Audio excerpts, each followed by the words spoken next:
सैनी जी, उनके साथ में बैठे हुए अन्य सभी भारतीय जनता पार्टी के पदाधिकारीगण, जिलाधिकारी महोदय, कप्तान साहब, हमारी क्षेत्र की लोकप्रिय विधायक, मंच पर बैठी हुई हमारी जो विशेष प्रतिभाओं से पूर्ण है ऐसी हमारी प्रिय बहनें, और 10 बजे से हमारी सारी बहनें बैठी हुई हैं। बहनों का खाली बैठना और बहनों का चुप रहना एक आश्चर्य है, ऐसी मेरी सभी बहनें और मेरे सभी बंधुजन, सम्मानित पत्रकार बंधु। मैंने इसलिए कहा कि 10 बजे से आप लोग बैठी हैं, ना तो जलपान किया है, केवल सुन रही हैं, अपनी बातें नहीं कर पा रही। जबकि एक कहावत है कि अगर हमारी बहनें चुप हो जाएं तो समझ लीजिए ये वातावरण ही शांत हो जाएगा, फिर इसमें कोई उछाल नहीं आएगा। आज मुझे प्रसन्नता है कि यहाँ जिलाधिकारी महोदय के नेतृत्व में और कप्तान साहब के नेतृत्व में जो कार्यक्रम किया गया है वो वास्तव में बहुत सराहनीय है। कल मैंने बधाइयों का कार्यक्रम किया था, क्योंकि वहाँ की मैं प्रभारी हूँ, वहाँ भी कार्यक्रम बहुत अच्छा हुआ। मंत्री जी के लेकिन यहाँ के कार्यक्रम में मैंने जो विशेषता देखी कि हमारी सरकार के द्वारा मंत्री जी के कार्यक्रम पुलिस में क्या क्या व्यवस्थाएं की गई है जनता को सुरक्षित रखने के लिए, तो 1-1.5 घंटे बाद ये मैंने इसी जनपद में मुजफ्फरनगर में की। और जितनी व्यापक व्यवस्था की गई है सुरक्षा की, प्रदेश सरकार के लिए मैं बधाई देना चाहूंगी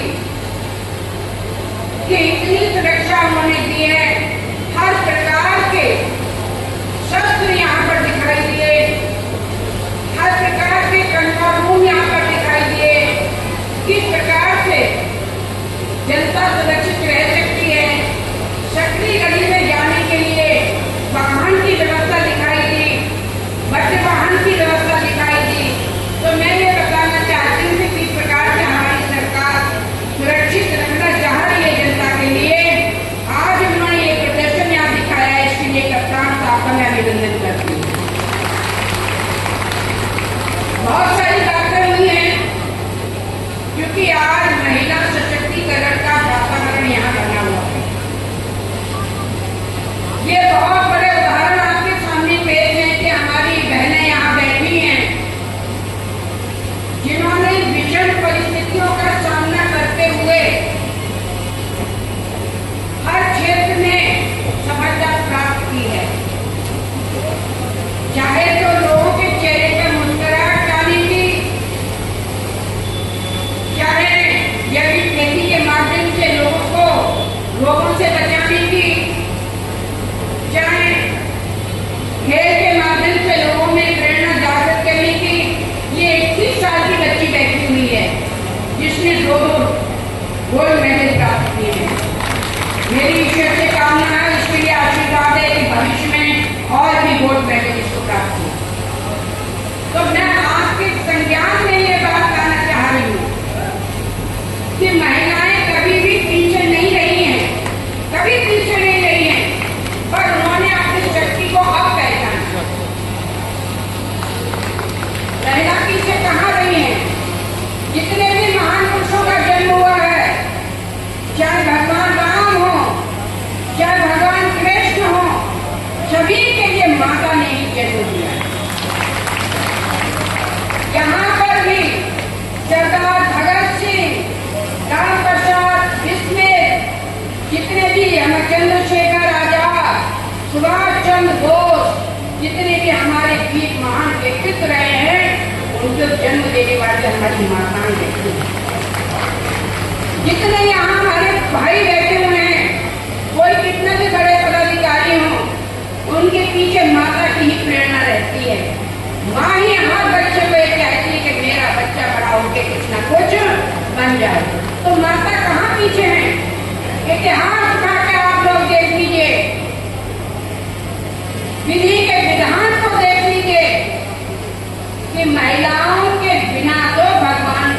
उड़ान भी नहीं चलेगा। अगर विद्या की जरूरत है तो सरस्वती माता के लिए उन्होंने विद्या का विभाग दे रखा। अगर धन की जरूरत है तो लक्ष्मी माता के लिए धन का विभाग दे रखा है। अगर दुष्टों का पराजय करने की बात है तो दुर्गा माता के लिए उन्होंने शक्ति का विभाग दिया है। अब दुर्गा देवी अब आ रही है, न दुर्गे आ रहे हैं। अरे अपनी शक्ति को तो पहचानो। अगर आपको अनाज की आवश्यकता है तो अन्नपूर्णा माता के लिए इसका विभाग दे रखा है। पवित्रता की आवश्यकता है तो गंगा माता को इसका विभाग दे रखा है। शांति की आवश्यकता है तो आपके लिए गौ माता का विभाग दे रखा है, जो मरते समय भी गौ माता की पूंछ को पकड़वाया जाता है। तो मैं ये कहना चाह रही हूँ कि महिलाएं कहाँ पीछे रही, और सबसे बड़ी बात यह है कि जहाँ आप रह रही हैं वो भी एक भारत माता है जिसकी एक और घंटा को ख्याल रखने का दायित्व आता है। तो इस प्रकार की जहाँ स्थिति हो वहाँ हमारी सरकार, जहाँ पर माननीय मुख्यमंत्री जी योगी आदित्यनाथ जी, उनके नेतृत्व में हमारी महिलाएं कैसे यार उनके अंदर रह सकता है, कैसे खौफ रह सकता है, कैसे वो सोच सकती हैं, उनको पूर्ण सुरक्षा की व्यवस्था दी गई है। आप देखिए अभी एक हमारी बहन कह रही थी जो बैठी हुई है, उन्होंने बताया कि बेटी बचाओ और बेटी पढ़ाओ। आज नौबत क्यों आई है जिसके हमारी माताएं बहनें इतनी सतर्क है, इतनी शिक्षित है, तब ये नारा क्यों देना पड़ा है हमारी सरकार से? ये इसलिए देना पड़ा है कि हमारी बेटियों की संख्या दिन पे दिन कम होती जा रही है, और बेटियों की संख्या यदि कम होगी तो हमारी सृष्टि का निर्माण कैसे होगा? आज उन बेटियों को ये सुरक्षित रखने की भी आवश्यकता है और उनको पढ़ाने की भी आवश्यकता है। मैं आपको एक छोटा सा उदाहरण देना चाहती हूँ। मैं अपने माँ बाप की अकेली संतान रही, ना कोई बहन था ना कोई भाई था, अकेली संतान रही। और अब से 65 साल पहले शिक्षा की क्या व्यवस्था होगी महिलाओं की, ये आप अंदाज लगा सकते हैं। आज तो सारी व्यवस्थाएं हैं, उस समय क्या व्यवस्था रही होगी। लेकिन मैं धन्यवाद देना चाहूंगी और उनके लिए जहाँ स्वर्ग में मेरे माता पिता रहते हैं, उनके लिए भगवान से कहूंगी अपने चरणों में एहसान दें कि उन्होंने एकमात्र लड़की को लड़का समझकर शिक्षा प्रदान की, जिसका परिणाम यह है कि पूर्ण उसकी शिक्षा प्रदान की, जिसका परिणाम यह है कि आज मैं आपके सामने इस रूप में यहाँ पर खड़ी हूँ। तो लड़कियां कभी पीछे नहीं रहती हैं। लड़कियों के लिए खूब पढ़ाइए, उनको हिम्मत वाला बनाइए। और देखो कि हम लोग का राजनीतिक जीवन है, जितने भी आज तक मामले आए हैं मेरे पास वो लड़कों के लिए आए हैं। माता पिता रोते हुए आए हैं तो लड़कों के कारनामों पर रोते हुए आए कि हमें लड़के घर से निकाल रहे हैं, हमें बहू परेशान कर रही है। कोई भी लड़की अपने माता पिता को अनाथालय वृद्धाश्रम नहीं ले सकती, ये काम लड़के ही करते हैं। लेकिन पुरुष बहुल समाज है, लड़की ना हो लड़का हो, चाहे रोजाना सिर के लिए गंजा करते हैं, लेकिन लड़की की आवश्यकता नहीं। लड़की ना लड़के में कोई अंतर नहीं है। लड़की हमेशा आपकी सहयोगी है, आपके बुढ़ापे धंधे का सहारा लेके आपको साथ में चलेगी, बुढ़ापे का सहारा बनेगी। लड़की कभी ये नहीं चाहेगी मेरे माता पिता की आंखों में आंसू आए, वो ये कहेगी सब कुछ मेरे भाई को दे दो, मुझे कुछ नहीं चाहिए लेकिन मेरे माता पिता सुखी रहे। तो तब भी लड़कियों की संख्या कम हो रही है भाई, क्यों हो रही है? आज हमारी सरकार जहाँ एक और बेटियों को बचाने की बात कर रही है, कई स्वयं सहायता समूह के माध्यम से, स्वयं सहायता समूह के माध्यम से हमारी महिलाओं को कितना मजबूत कर रही है। आज हमारी महिलाएं इतनी मजबूत हैं कि आप देखेंगे कि उन्हें किसी के सहयोग की आवश्यकता नहीं है, खुद अपने बच्चों का पालन पोषण करते हैं स्वयं सहायता समूह के माध्यम से। अभी मुझे जिलाधिकारी महोदय ने कप्तान सामने प्रदर्शनी दिखाई थी, इतनी सारी योजनाएं यहाँ पर हैं यदि हमारी महिलाएं और हमारे भाई इन योजनाओं के बारे में समझने, देखने और इनका पालन करें तो मैं समझती हूँ कि उनके जीवन का सर्वांगीण विकास, कोई पहलू ऐसा नहीं है जिसमें विकास की बात ना हो। बच्चे के जन्म से लेकर शादी से लेकर वृद्ध अवस्था तक की व्यवस्था हमारी सरकार ने की है। चाहे पढ़ाई लिखाई का मामला हो, अभी महिलाओं के लिए पौष्टिक आहार का वितरण किया गया था गर्भवती महिलाओं के लिए, उनके लिए सारी व्यवस्था की गई है। बच्चा पढ़ने लायक हो जाता है, उसके लिए किताबें, जूते, मोजे, बस्ता सारी व्यवस्थाएं की जाती हैं। बच्ची पढ़ने लायक हो जाती है, उसके लिए छात्रवृत्ति की पूरी व्यवस्था की जाती है, उनकी सर्विस की पूरी व्यवस्था की जाती है। किसानों के लिए सम्मान निधि, किसान सम्मान निधि की व्यवस्था की जाती है। आप लोगों के लिए आवास की व्यवस्था की गई है, आप लोगों के लिए शौचालय की व्यवस्था की गई है, आप लोगों के लिए ये अन्न की वितरण की व्यवस्था की गई है। कितने करोड़ लोगों के लिए फ्री में अन्न मिल रहा है, और ऐसे लोगों को सबसे ज्यादा मिल रहा है जो भारतीय जनता पार्टी के विचारधाराओं के विपरीत है, उनको भी हमारी सरकार अन्न देगी। एक दिन के लिए मेहमान आ जाता है तो सोचना पड़ता है, लेकिन हमारी सरकार खुले रूप में अन्न दे रही है, और सभी जाति, ना कोई जाति का अंतर है न धर्म का अंतर है, किसी प्रकार का कोई अंतर नहीं है, सभी के लिए समान रूप से सारी सुविधाएं मिल रही है। आयुष्मान कार्ड की व्यवस्था की गई है, जिसमें यदि कोई गंभीर रूप से बीमार हो जाता था तो उसका घर मकान सब बिक जाता था, खेत बिक जाता था। आज 5 लाख से लेकर 10 लाख तक की व्यवस्था आयुष्मान कार्ड के द्वारा की जाती है। तो ये सारी चीजें समझने की हैं। तो मेरे यहाँ बैठी हुई महिलाओं से यही सुझाव है, यही अनुरोध है कि अपनी बच्चियों के लिए जितना पढ़ा सकती हो उतना पढ़ाओ, बच्चियों के लिए भी और बच्चों के लिए भी, लड़कियों के लिए भी पढ़ाइए और लड़कों के लिए भी पढ़ाइए। क्योंकि ये सोच के लड़कियों की पढ़ाई का मत करिए कि लड़का हमारे पास रहेगा इसीलिए हम इसको बहुत योग्य बनाने, लड़की पढ़ाई घर का धन है, ऐसा मत सोचिए। लड़की तुम्हारी है, कायदे में तो लड़की को आप मजबूत करके दूसरे के घर भेजना चाहिए, जिससे वो पराधीनता में सपने में भी सुख नहीं मिलता। इसलिए अपनी बच्ची को मजबूत करके भेजिएगा। और मैं समझती हूँ कि आप सुबह 10 बजे से आई हुई है, मैं आपकी मजबूरी को भी समझ रही हूँ, समय की बाध्यता को भी समझ रही हूँ।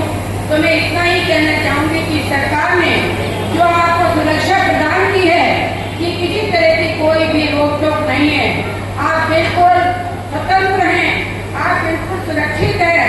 उस सुरक्षा के जिन्होंने दिए मुखिया के रूप में, देखो कितना बड़ा हमारा सौभाग्य है कि देश का मुखिया भी हमारे संत हैं, जो एक कर्मयोगी है माननीय मोदी जी, और प्रदेश के मुखिया भी हमारे संत हैं जो धर्म योगी है माननीय योगी जी।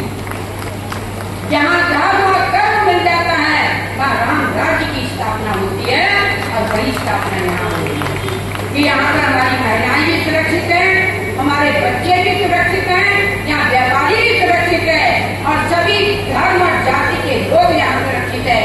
तो जो मुखिया आपकी इतने ध्यान रखता है, इस प्रकार से पूर्ण रूप से आपकी देखभाल करता है देश का, प्रदेश का मुखिया, तो आपका भी धर्म बनता है कि उनके द्वारा बनाए गए जो नियम है उनका पालन करें, और समय आने पर उनको पूर्ण सहयोग प्रदान करें, क्योंकि वो आपके घर के मुखिया हैं, आपके जीवन देते हैं, पूर्ण रूप से जीवन को सुरक्षित रखने की व्यवस्था रखते हैं। तो इन्हीं शब्दों के साथ यहाँ आएंगे अपनी सभी बहनों के लिए जो इतनी बड़ी तादाद में आई है, मैं आभार व्यक्त करती हूँ प्रशासन का कि इतनी बड़ी तादाद में हमारी बहनें आई हुई हैं और इतने लंबे समय से बैठी हुई हैं।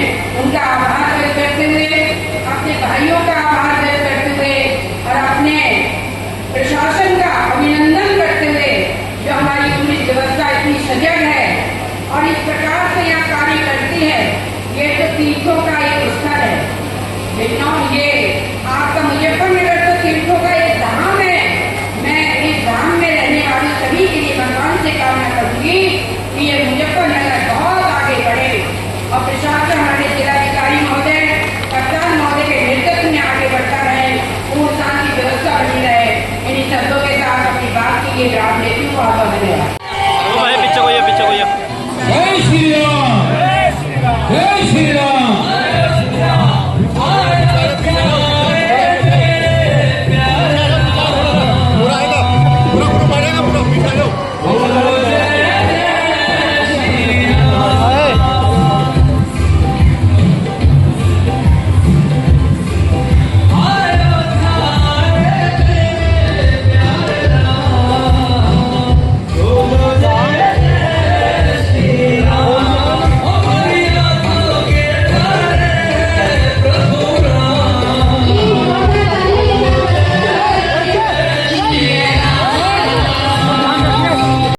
मैम आज मुजफ्फरनगर आए थे, किस तरह का कार्यक्रम था? आज आपने देखा होगा कि कितना विशाल कार्यक्रम था, विराट कार्यक्रम था और महिलाओं के अंदर कितना उत्साह था। जो आज महिला सशक्तिकरण का कार्यक्रम किया गया है वो वास्तव में ही अलौकिक कार्यक्रम है। मैम आपने कहा है कि लड़के जो है अपनी माता पिता को निकाल देते हैं, उसके पीछे मतलब क्या लॉजिक है? जो ये सोचते हैं ना, जिन बच्चों को संस्कार नहीं मिल पाते और घर का वातावरण दूषित होता है तो वो परेशान होकर कहते हैं कि माँ बाप का खर्चा भले ही हम दें, लेकिन अगर हमारी पत्नी नहीं चाह रही है तो उसके लिए अनाथालय में भेज देते हैं। तो मैं ये कहना चाह रही हूँ, बच्चों को संस्कार दो, लड़की हो चाहे लड़के हों, उनको संस्कार देना चाहिए जिससे कि माता पिता के प्रति उनका समर्पण हमेशा बना रहे। मैम अभी मेरठ में हाल ही में एक घटना घटी है कि पत्नी ने अपने पति के 15 टुकड़े कर दिए, उस पर क्या कहना चाहिए? मैंने अभी आपको संस्कारों की बात बताई थी कि अगर व्यक्ति के अंदर संस्कार होते हैं तो संस्कार एक मूल आधार है जीवन का। क्या कहना चाहिए प्रदेशवासियों को? प्रदेशवासियों के लिए यही कहना चाहेंगे कि हमारी सरकार की जो जन कल्याणकारी योजनाएं हैं, ऐसे बच्चे जिन्होंने जन्म नहीं लिया है उनकी भी देख रेख हमारी सरकार कर रही है।